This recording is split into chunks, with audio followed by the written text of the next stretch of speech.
Hello friends, welcome to time pass channel. இப்போ ரொம்பவே டேஸ்டியான ஒரு ஸ்வீட் ரெசிபிங்க. மாவு, பால், சர்க்கரை, கோதுமை, மைதா இது எதுவுமே தேவையில்லைங்க. நம்ம வீட்டில் இருக்கிற பொருளை வச்சு ரொம்ப அருமையாக வாயில் வச்சதும் கரையிற மாதிரி ஒரு ஸ்வீட் தான் செய்ய போகிறோம். இதுக்கு நான் 1.5 கப்பு வெல்லம் எடுத்துக்கிறேன். நீங்கள் எந்த கப்பு ஃபஸ்ட்டு அளக்கு எடுக்கிறீங்களோ அதே கப்பில் தான் லாஸ்ட் வரைக்கும் நம்ம அளந்து எடுத்துக்க போகிறோம். இப்போ 1.5 கப்பு வெல்லத்துக்கு 1.5 கப்பு தண்ணி எடுத்துக்கிறேங்க.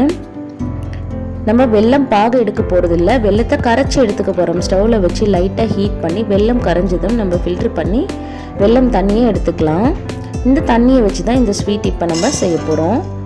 இப்போ வெல்லம் அளந்து அதே கப்பில் 1 கப்பு கல்லை எடுத்துக்கிறேங்க. இந்த கல்லையை ஒரு எம்டி பேனில் போட்டு நல்லா ஹீட் பண்ணிக்கோங்க. அதில் இருக்கிற பச்சை வாசனை எல்லாம் போகணுங்க. நம்ம ஸ்வீட் செய்யும் போது அந்த கல்லை ஸ்மெல்லு ஸ்வீட்டில் தெரியவே தெரியாது. இது போல் நல்லா ஹீட் பண்ணிவிட்டு நீங்கள் செஞ்சீங்கன்னா லோ ஃப்ளேமில் வச்சுட்டு தான் ஃப்ரை பண்ணணுங்க.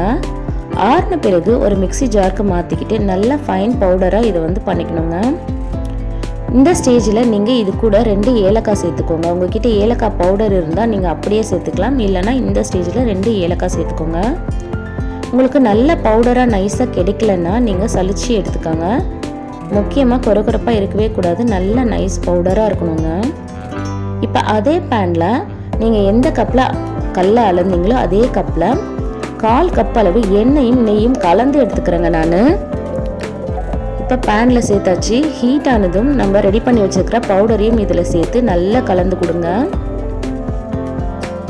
வெறும் நெய்லியே சேர்த்தாலும் இந்த ஸ்வீட் கரெக்டான பதம் உங்களுக்கு வராதுங்க. அதனால நல்லெண்ணெய் நீங்கள் சேர்த்து செய்யலாம்.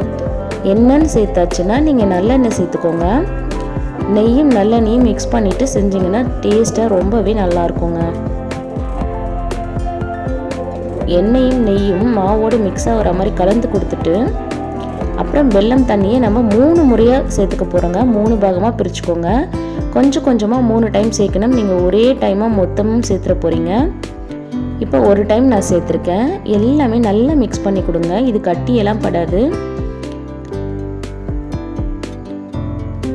இந்த மாதிரி நல்லாவே உங்களுக்கு மிக்ஸ் ஆகிடுங்க.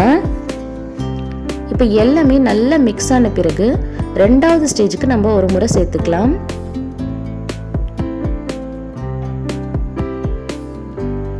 உங்களுக்கு கடலை மாவுன்றதுனால கடலை அரைச்சி நம்ம மாவு பண்ணதுனால இது அதிகமாகவே தண்ணி உறிஞ்சுங்க. நீங்கள் எவ்வளோ தண்ணி ஊற்றினாலும் உறிஞ்சிக்கிட்டே இருக்கும். அதனால நீங்கள் கொஞ்சம் கொஞ்சமாக சேர்த்து கலந்து கொடுங்க. அந்த மாவு வெந்து வரத்துக்காக தான் நம்ம கொஞ்சம் கொஞ்சமாக 3 முறையாக சேர்க்குறோம். இப்போ கட்டிப்படாமல் நல்லா கலந்து விட்டுக்கிட்டே இருங்க. உங்களுக்கு கட்டிப்படுற மாதிரி தெரியும் பொழுது 3வது முறையாக இருக்கிற வெல்லம் தண்ணி எல்லாமே நீங்கள் சேர்த்துக்கலாம். இப்போ பாருங்கள், ஓரளவுக்கு திரண்டு வந்துடுச்சு. இப்போ இருக்கிற முழுமையாக நான் சேர்த்துக்கிறேங்க. இருக்கிற வெல்லம் தண்ணியை முழுமையாக இதில் சேர்த்தாச்சு. இப்போ இந்த அளவுக்கு திரண்டு வந்திருக்குங்க. உங்களுக்கு கரெக்டான ஸ்டேஜ் இந்த மாதிரி நல்லா ஷைனிங்காக அதில் இருக்கிற எண்ணெயும் நெய்யும் மிக்ஸ் ஆகிட்டு உங்களுக்கு ஒரு மாதிரி ஷைனிங்காக கலர் சேஞ்ச் ஆகுங்க. இதுதான் ஃபைனலாக உங்களுக்கு ஆஃப் பண்ணுற ஸ்டேஜ். இங்கே பாருங்கள், நமக்கு நல்லாவே திரண்டு வந்துடுச்சு. இப்போ உங்களுக்கு என்ன ஷேப் வேணுமோ அந்த ஷேப் பண்ணிக்கலாங்க. நான் ஒரு குழிக்கரண்டி தான் எடுத்திருக்கேன். குட்டி குட்டி பால் மாதிரி நான் செஞ்சுக்க போகிறேன். உங்களுக்கு என்ன ஷேப் வேணுமோ அந்த ஷேப்பை செஞ்சுக்கோங்க. இது போல் ஸ்வீட் ரெசிபீஸ், ஃபுட் ரெசிபீஸ்லாம் நம்ம சேனலில் நிறையவே இருக்குங்க. கிச்சன் டிப்ஸ், பியூட்டி டிப்ஸ் எல்லாம். சேனலை மறக்காமல் சப்ஸ்கிரைப் பண்ணிக்கோங்க. பக்கத்தில் இருக்கிற பெல் ஐக்கான் பட்டனை ப்ரெஸ் பண்ணிக்கோங்க. அப்போ தான் நான் போடுற வீடியோஸ் உங்களுக்கு உடனே வரும். இந்த ஸ்வீட் பாருங்கள் எந்த அளவுக்கு சாஃப்டாக இருக்குது பாருங்கள். பார்க்கும்பொழுதே சாப்பிடணும் போல் இருக்குது. நான் செஞ்சிட்ருக்கும் பொழுதே பசங்க டேஸ்ட் பண்ணிட்டாங்க. இப்போ இதில் டெக்கரேஷனுக்காக கொஞ்சம் செரி ஃப்ரூட்ஸும் சேர்க்குறேன். ரொம்பவே நல்லா வந்ததுங்க. நீங்களும் ட்ரை பண்ணி பாருங்கள். ட்ரை பண்ணி பார்த்துட்டு எப்படி இருந்ததுன்னு எனக்கு கமெண்ட் பண்ணுங்கள். இந்த வீடியோ உங்களுக்கு பிடிச்சிருந்தா வீடியோவை மறக்காமல் லைக் பண்ணுங்கள். உங்களுக்கு தெரிஞ்ச ஃப்ரெண்ட்ஸ் அண்ட் ரிலேட்டிவ்ஸ்க்கும் ஷேர் பண்ணுங்கள். அவங்களுக்கும் யூஸ்ஃபுல்லாக இருக்கட்டும். Thank you friends.